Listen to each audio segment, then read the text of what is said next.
Elizabeth Sumerman, bumisita po ni mahalagang Pangulong Rodrigo Roa Duterte. So, bigyan po tayo ng update sa mga oras natin. Ay, ma'am. Ay, Relax mo. Thank you, ma'am. Sorry, ma'am.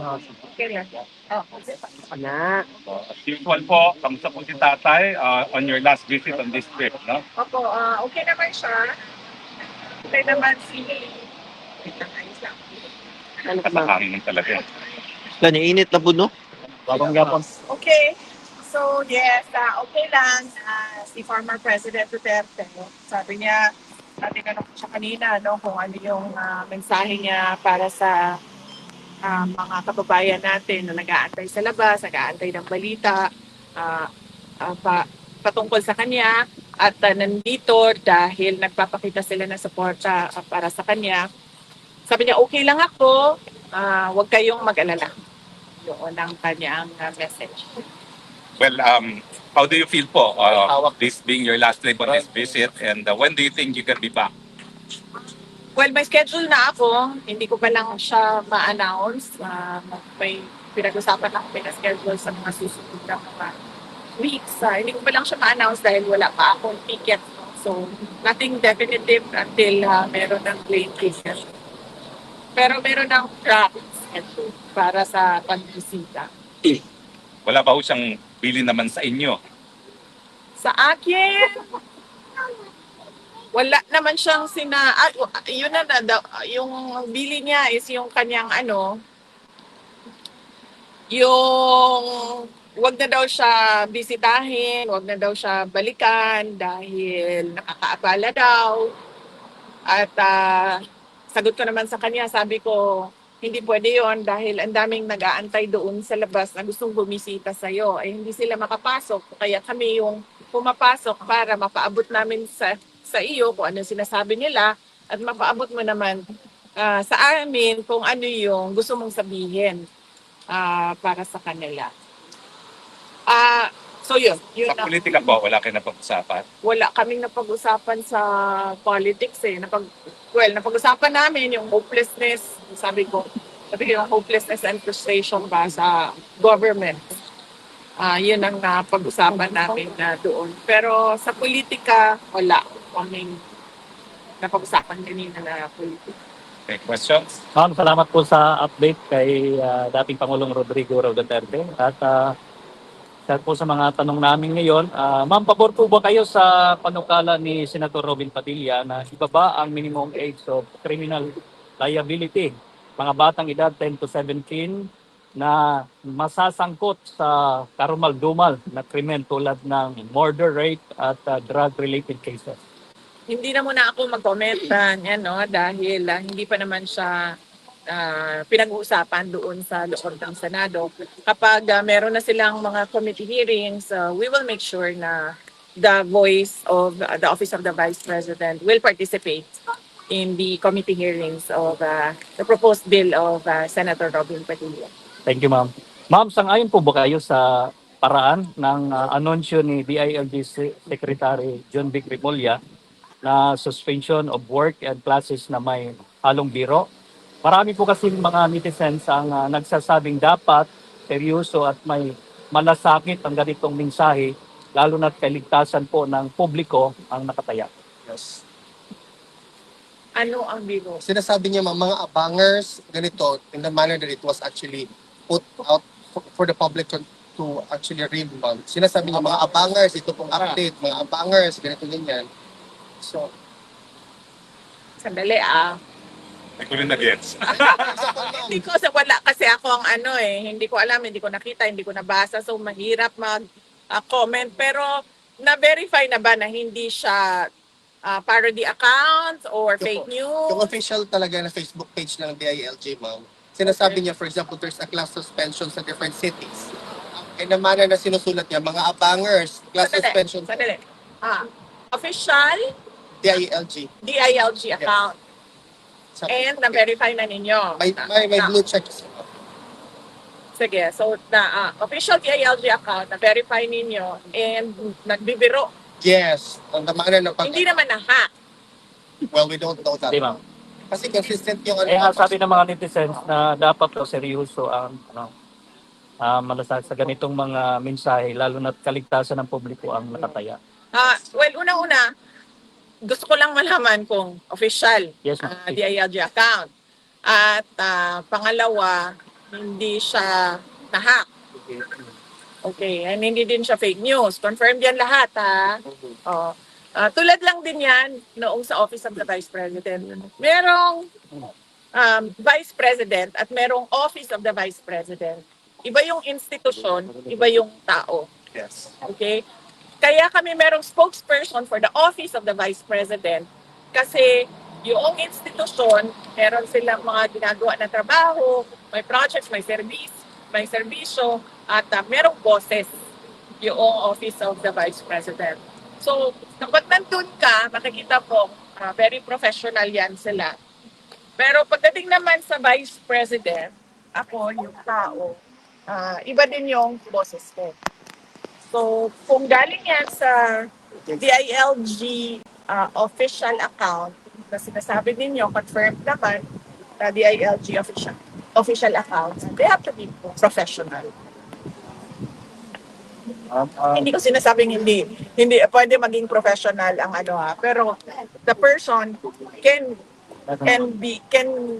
express, has the freedom of expression. An institution does not have the freedom of expression. Kasi ma'am, yung mga kababayan natin, they are a little bit surprised yung manner ng ng approach sa pag-disseminate ng information kasi parang ginagawang joke or in a joking way. So, thank you for your comment, Ricky.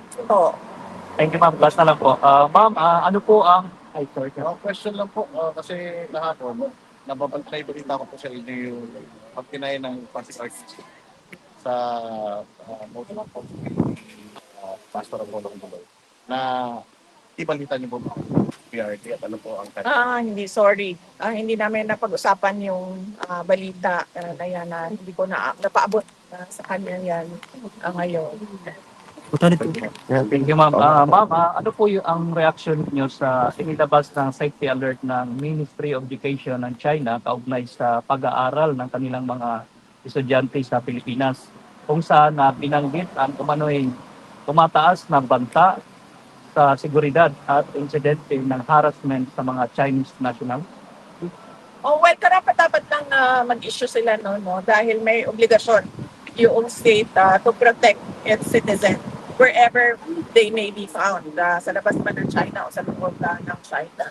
So, kung merong mga ganun na pangyayari na nadidelikado yung buhay nila or merong harassment, merong threats na nangyayari, ay dapat bigyan nila ng sapat na warning yung kanilang mga citizens para sila naman ay makapaghanda or meron silang magagawa para sa proteksyon ng sarili nila.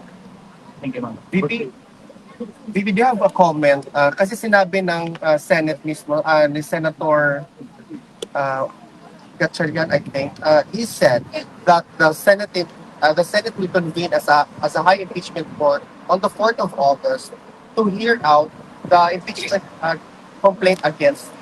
Do you have a comment with respect to this? Kasi this is exactly 1 week after the SONA ng Pangulong Bongbong Marcos. Hindi na muna ako mag-comment about sa impeachment kasi merong spokesperson for the impeachment topics. Ito yun si Attorney Michael Poma. So, if you can find time to reach out to him to ask him questions about the impeachment, then he would gladly answer questions about the impeachment. Thank you, Vivi. VP, do you have any expectation na sana i-bring up ni President Trump kay Presidente Marcos Jr. ang issue ng ICC and about former President Duterte? Wala akong expectation. Wala akong expectation na i-bring up niya doon anything favorable to former President Rodrigo Duterte. Likely, i-bring up niya doon, pero ang kanyang sasabihin ay things that are unfavorable to President. Because he will really defend what they did to the former president. No, I meant on the part of President Trump. President Trump to President Marcos. Mayroon ba silang meeting? Nandun na daw Wala pa po kayo. sa special. Wala pa po according to the official schedule. Wala pa po according to the official schedule for the day. Madam. So, Comment ulit. Yes, Any questions? Pipig. Madam, congratulations po sa disaster response ng OPP. Napakaganda, positive po yung mga comments ng netizen patungkol po sa inyong disaster response. Paano niyo po ba tutulong yung of the Vice President pagdating dito samantalang patakit na po kayo nandito dito, ma'am? paano nauutosan yung mga tao doon? Operation. Paano niyo po sila na Nabibigyan ng commands? Okay. Well, unang-una kasi, ang Disaster Operations Center, nung tayo ay pumasok sa Office of the Vice President, in-institutionalize na natin siya. Kasi nakita namin, isa ito sa mga pinakamaraming requests na dinadala ng mga taong bayan na sa Office of the Vice President. Yung tulong kapag merong kalamidad. Yan ang isa sa top three na hinihingi. Ang una is medical and burial assistance. Ang pangalawa is disaster relief. Yan yung pangalawa na hinihingi ng taong bayan. So ang ginawa namin, in-institutionalize namin. Ibig sabihin, gumawa kami ng isang center at isang team ng mga tao na yun lang yung gagawin nila. Itong mga tao na ito ay araw-araw nag-monitor kung saan merong emergency, saan merong disaster sa buong Pilipinas. Pagkatapos itong mga tao na ito, pag nakita nila sa mga reports na merong kailangan bigyan ng tulong or merong nag-request ng relief kahit saan man, binabato nila sa satellite offices natin. Naka-preposition lahat doon ang tulong sa satellite offices, and then yung satellite offices, meron silang assigned din ng mga tao for disaster response. Tapos sila na yung pupunta kung saan man kailangan pumunta yung tulong at opisina. So meron silang standard operating procedures na ginawa namin para susundan nila yon. Kapag wala doon sa nakalista na mga kailangan nilang gawin, kapag wala doon, doon na sila nagtatanong. Sa USEC namin, tapos yung USEC namin magtatanong din sa akin kung ano ba ang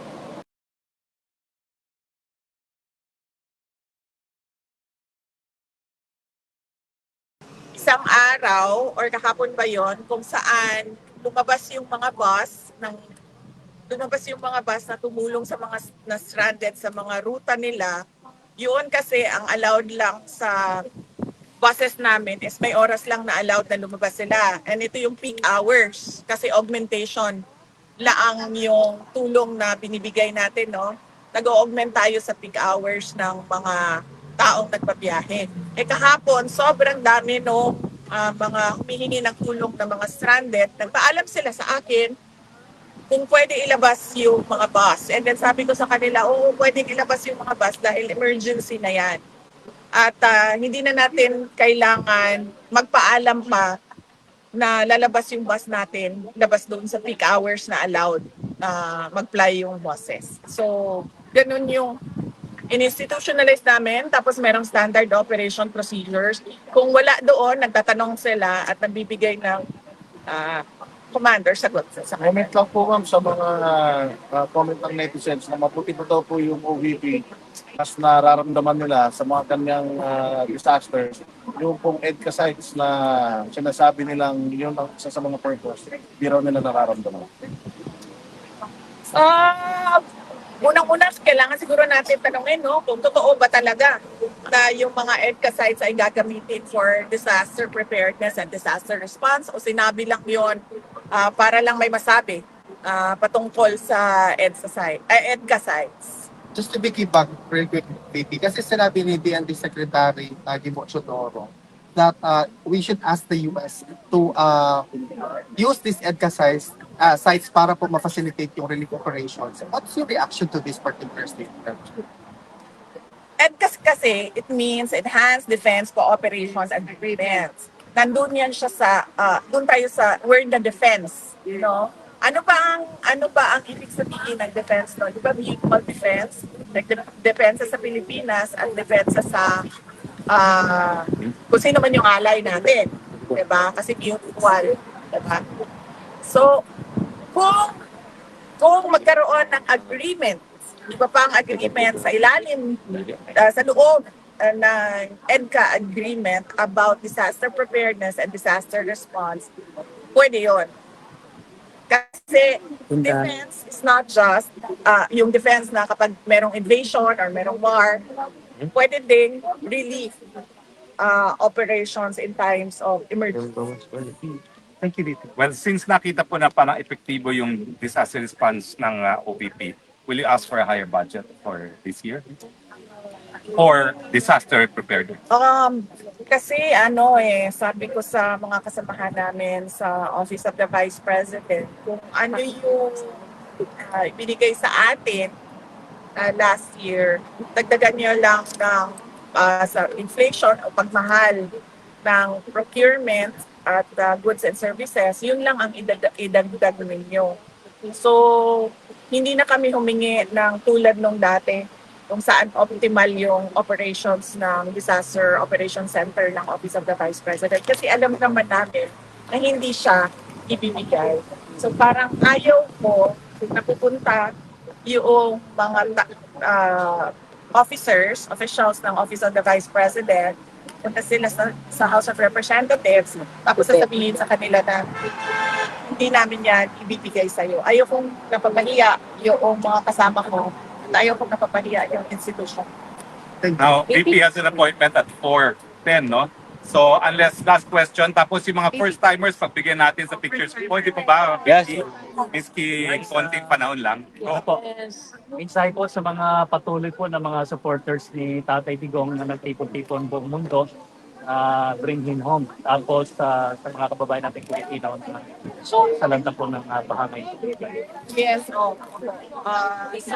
unahin ko na muna yung mga kababayan natin. Mga kababayan namin, ang Office of the Vice President, kung ano makaya ng disaster operations ay gagawin namin para sa disaster response. Dalawa po yung nandyan sa loob ng center namin. Unang-una is yung mga kalusugan trucks namin, nagdadala sila ng hot meals sa mga responders. Pangalawa, meron kami relief. No? Relief, food and non-food. Yung relief na pwedeng maibigay ng Office of the Vice President. Kailangan natin laging handa tayo sa mga ganito dahil alam natin na taon-taon pabalik-balik yung bagyo. Hindi naman titigil ang pagdating ng bagyo sa ating bansa. At dala ng bagyo lagi ay unang-una pagbaha at mga landslides. So yung mga tao na alam nila na flood-prone area sila or danger zone area sila sa landslide, ay dapat maganda sila pagdating ng bagyo or tagpunan. At ano yung isa, sir? Yung patuloy na pagtitipon ng mga supporter ni Tatay.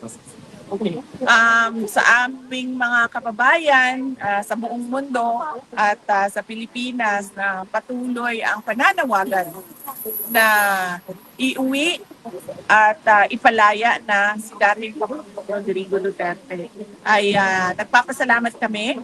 Alam ni dating Pangulong Rodrigo Duterte na meron tayong mga ginagawang rallies, pagtitipon, at pananawagan. At nasabi nga niya sa akin kahapon na sana ay bigyan siya ng pagkakataon ng Diyos na personal ang kanyang pagpapasalamat sa inyong lahat sa inyong pagpapakita ng suporta at pagmamahal